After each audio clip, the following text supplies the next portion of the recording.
Thanks very much for the introduction, and I'm really honored to be here speaking for the Newborn Translational Research Network. Here's my brief conflict of interest disclosure slide. So our lab works on genome editing, which we think about as technologies to precisely modify the DNA of living cells. And ideally, we'd like to do this without other undesired changes. So we've been thinking about the exciting promise of genome editing technologies for some time. This includes for monogenic disorders like Huntington's, cystic fibrosis, Duchenne's muscular dystrophy, hemophilia, and others, for engineering cells, for example, for cancerimmunotherapy, and in particular for beta hemoglobinopathies like sickle cell disease. We've been especially excited about them because they have the potential to represent curative one-time genetic therapies. So CRISPR genome editing has really transformed genome editing. So it was really originally discovered out of a yogurt bacterium as a bacterial adaptive immune system. It's a simple two-component complex where you have Cas9 protein that can be guided to its target sites with a short associated guide RNA. And what's really amazing about this is that by simply changing the 5' end of the short associated guide RNA, you can really reprogram these genome editors to new targets.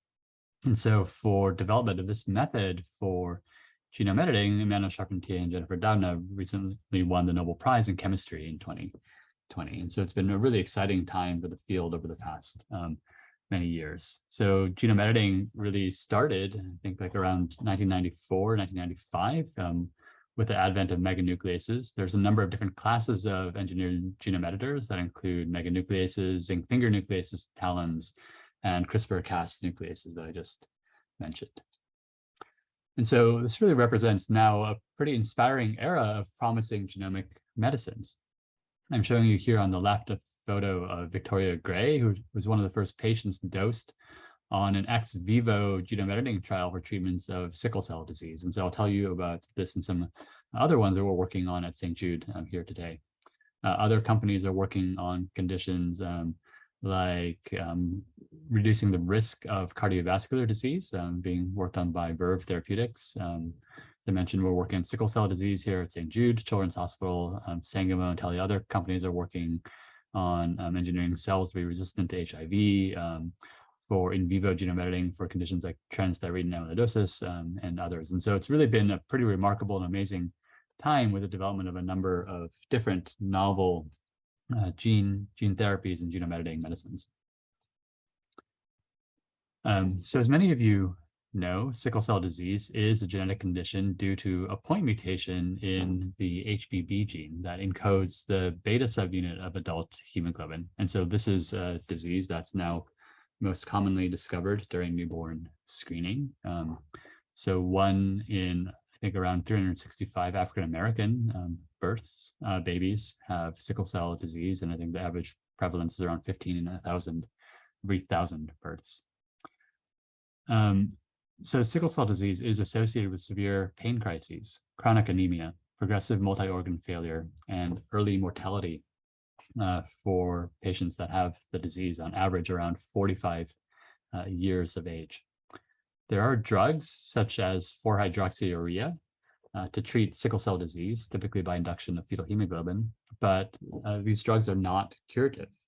And so even on these medications, patients have this early mortality. Allogeneic bone marrow transplant, the first of which was performed at St. Jude in 1985, represents a potential curative treatment, but there are a limited number of haploidentical or matched sibling donors where these types of outcomes are the best. So at St. Jude Children's Hospital, our clinical hematology department takes care of more than 900 pediatric patients with sickle cell disease. And I believe you'll hear more about that from my colleague Yvonne Carroll in the following talk. And so the therapeutic vision that we and others share is the idea of autologous cell therapy for sickle cell disease. The idea would be that you might first mobilize and apheresis patients with sickle cell disease, that you would isolate human hematopoietic stem cells, that you would deliver a genome editor to make a productive and beneficial, clinically beneficial edit, And you would then condition the patient's bone marrow and then reinfuse modified edited human hematopoietic stem cells as an ex vivo autologous cell therapy. And the advantage of this approach is that there would be no issue of donor availability, and that it potentially eliminates the risk of graft versus host disease. So here I'm showing you the overall landscape of potentially curative approaches to treat sickle cell disease. For genome editors, we divide these roughly into two main approaches, those using genome editing nucleases that might first cut the DNA, as you can see here on the left, or those of base editors, which would be fusions of Cas9 variants that nick the DNA to a deaminase domain that can install point mutations. And so this could be C to T mutations or A to G mutations. In terms of the overall actual editing approaches, they're divided into those mediated by homology-directed repair, where you might seek to directly correct sickle mutation, or those mediated by non-homologous end joining, where you can get variable length insertion or deletion mutations that could be used to induce fetal hemoglobin. And finally, for base editing approaches, there might be those that can convert sickle mutation to a non-pathogenic allele. For technical reasons, we don't yet have base editors that can directly convert sickle mutation back to wild type, but we have the potential to convert it to a non-pathogenic allele or to induce fetal hemoglobin. So some of the approaches that we've initially focused on have been those of inducing fetal hemoglobin. The idea of waking up a sleepy gene, we took this from a review from Merlin Crossley's group, the idea of essentially waking up a fully functional backup copy that we each have. So what's known is that there's a developmental switch from fetal to adult hemoglobin that happens right around the time of birth. Fetal hemoglobin also is anti-sickling. And what's very interesting is that there are people that have mutations that cause hereditary persistence of fetal hemoglobin. And those people, if they also have homozygous sickle cell mutation, are typically largely asymptomatic. And so it's been thought for a long time that if you could induce fetal hemoglobin in sickle cell disease patients, that you could really have a potential cure for this disease. And so our goal is to disrupt a repressor in order to reawaken fetal hemoglobin. And so the two main approaches that we and others have taken have been to try to modulate either the expression or the action of this repressor of fetal hemoglobin called BCL11A. And so in our approach, we're focused on disrupting the downstream repressor binding site of BCL11A with the goal of reactivating fetal hemoglobin. And so this approach is nice because it's also broadly applicable to beta hemoglobinopathies, including sickle cell disease, but also beta thalassemia, which is a disorder where there's not enough beta globin. So here I'm showing you an overview of our experimental design to try to understand the effects of these hematopoietic stem cell genome editing therapies. So as I mentioned, first we'll mobilize and apheresis cells, either initially from healthy donors or from sickle cell patients. We'll isolate human hematopoietic stem and progenitor cells that are marked by this marker called CD34. We'll stimulate with cytokines, include FLT3 ligand, stem cell factor, TPO, and then we'll electroporate Cas9 in the form of this ribonucleotide protein complex, or RMP.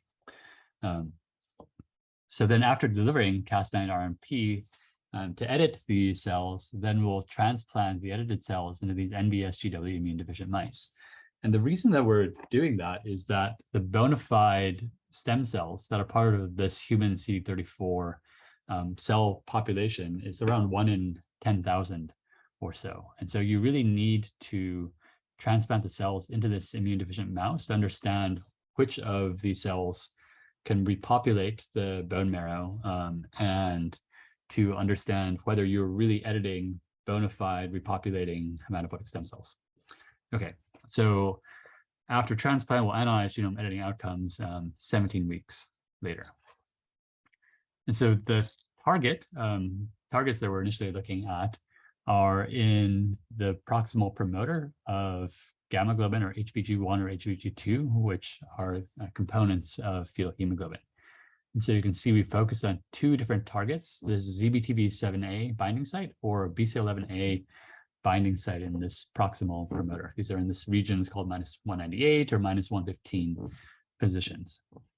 And so what you can see is we're comparing the -198 against -115 in terms of its editing rates against a standard BCL11A enhancer that's currently in editing target that's currently in clinical trials.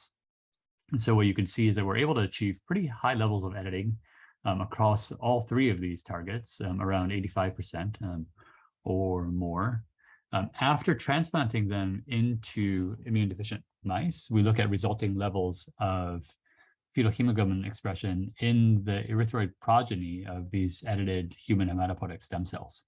So we're looking at cells in the red blood cell or erythroid lineage that are present in the bone marrow of these mice. And the reason we're looking in the bone marrow is that these edited human cells don't survive in the circulation of these mice.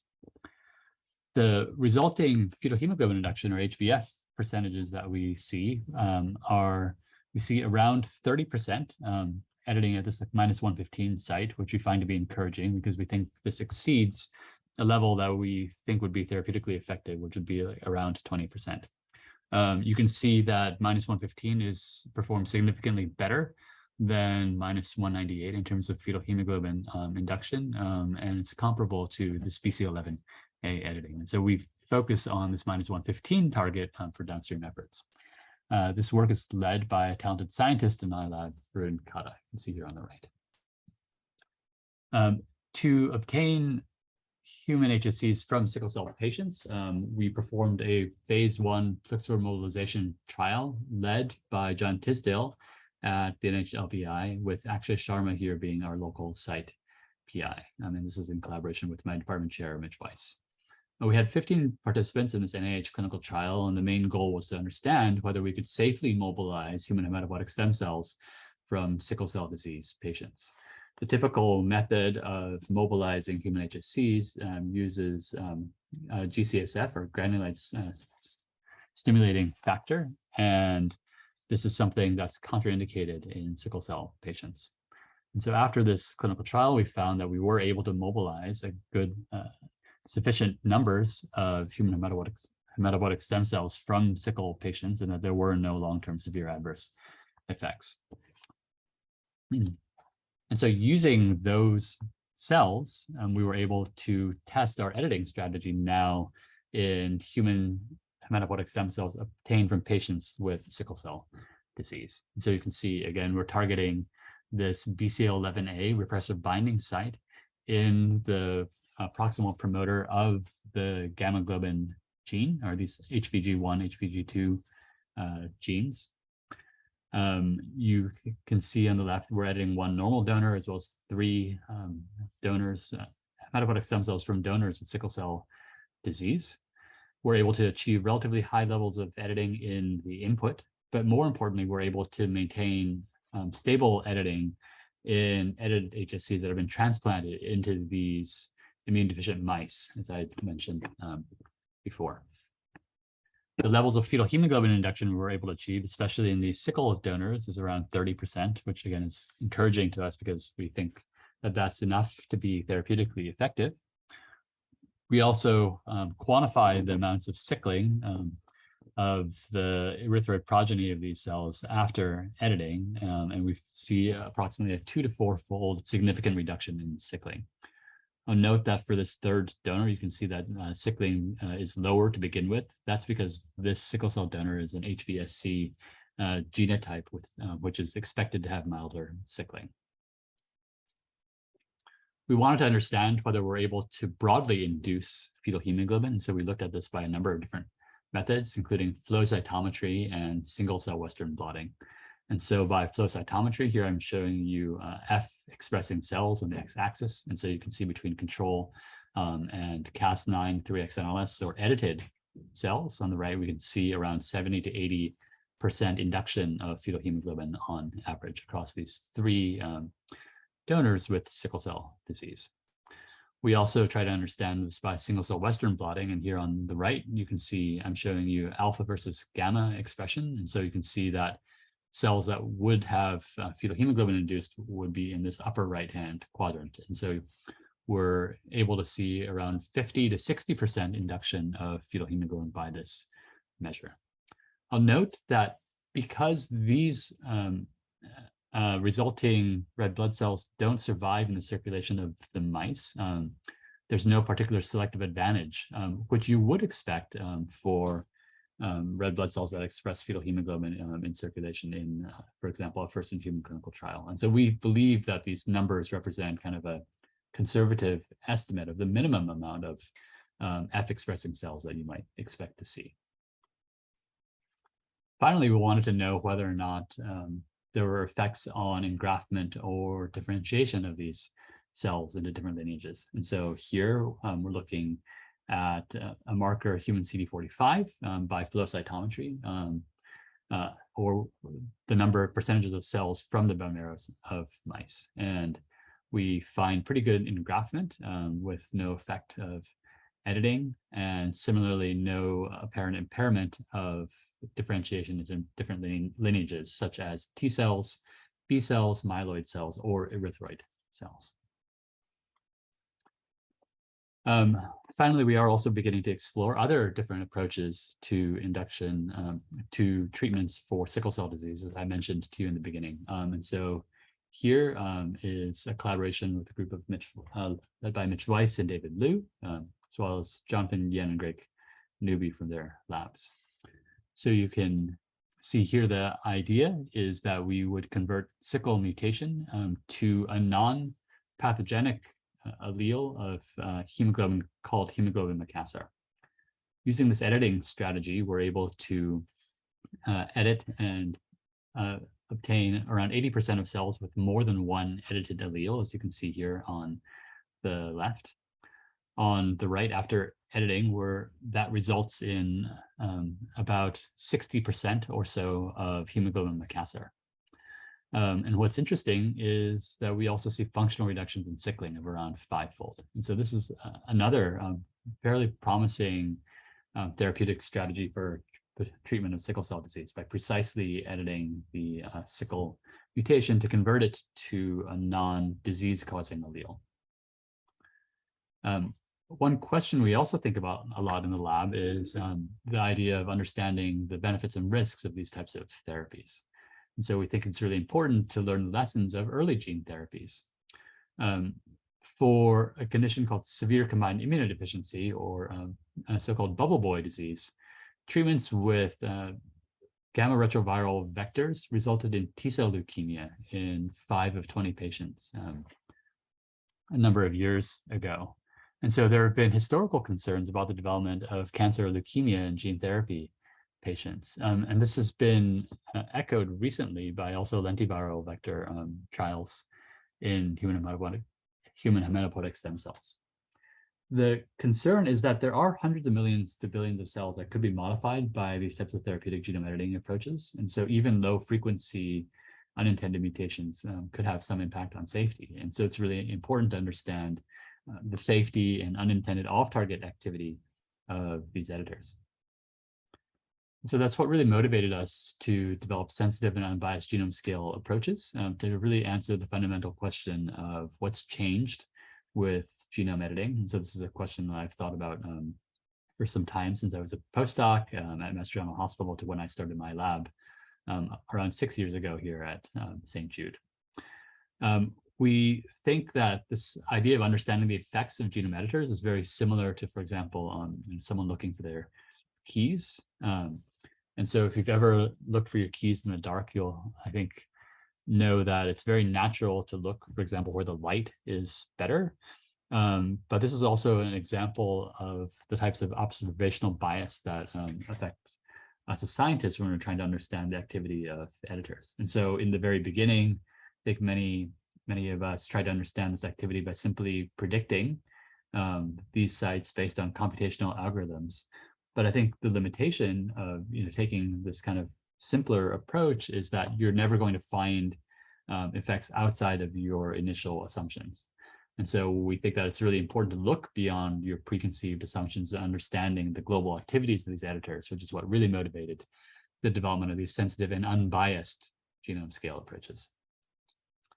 I don't in this time for this talk have the time to tell you about all the different types of approaches for doing this, but one of them is a biochemical approach that we've taken. And this was inspired, I think, by problems that we encounter in everyday life. The idea that, like, for example, like, how do you find someone in a crowded place? And so in our case, the scientific question was trying to understand where the activity of the genome editors might be in the genome, both at intended and unintended target sites.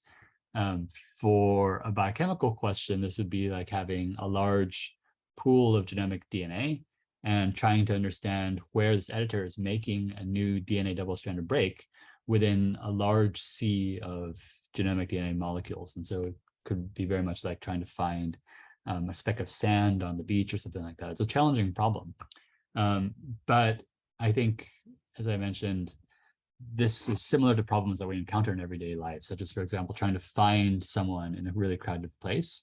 And the way we do that is we try to stand out in some way, or we try to be different. And so we've tried to develop molecular biology methods to help editor-modified DNA stand out. And the solution, in our case, was to modify the topology of the DNA, so to try to make these circular genomic DNA libraries. And so I'll tell you about one of our evolved methods for doing this called change-seq. This is one of the first high-throughput genome-wide off-target discovery methods. The idea is that we use an enzyme called TN5 to insert adapters into human genomic DNA. We then create these libraries of circularized human genomic DNA and use enzymes to degrade away any residual linear DNA. We then treat these genomic DNA circles with Cas9 ribonucleoprotein complexes.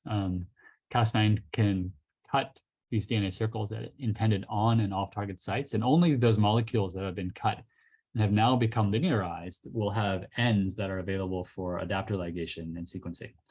And so in this way, we're able to really selectively sequence just the genomic DNA that's been cut by Cas9. So this is a method developed by a very talented postdoc in my lab, Cicero Lazzarato. And the advantages are that it's highly scalable and simple. And so here's an example of an application of that for understanding the genome-wide off-target activity of therapeutic editors.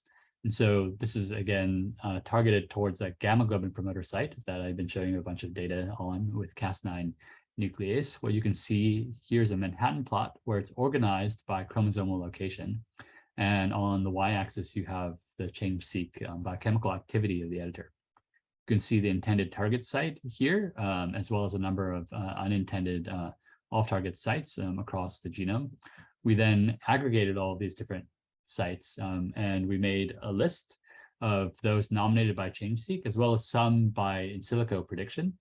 And then we looked at them by targeted sequencing of edited cells. And what we found was we saw high on-target activity, but no detectable off-target activity above our limit of detection, which is like around 0.1%. And so encouraged by this data supported submission for an FDA pre-IND meeting. And so this is something that we're trying to move forward. Here's another similar type of analysis for our base editor to convert HbS into hemoglobin Macassar. In this case, I think the analysis showed us that more work was needed. So you can see here a list of the potential off-target sites. The intended on-target site here is at the top. Each row represents a potential off-target site. And then in these bar plots, I'm showing you potential unintended off-target activity.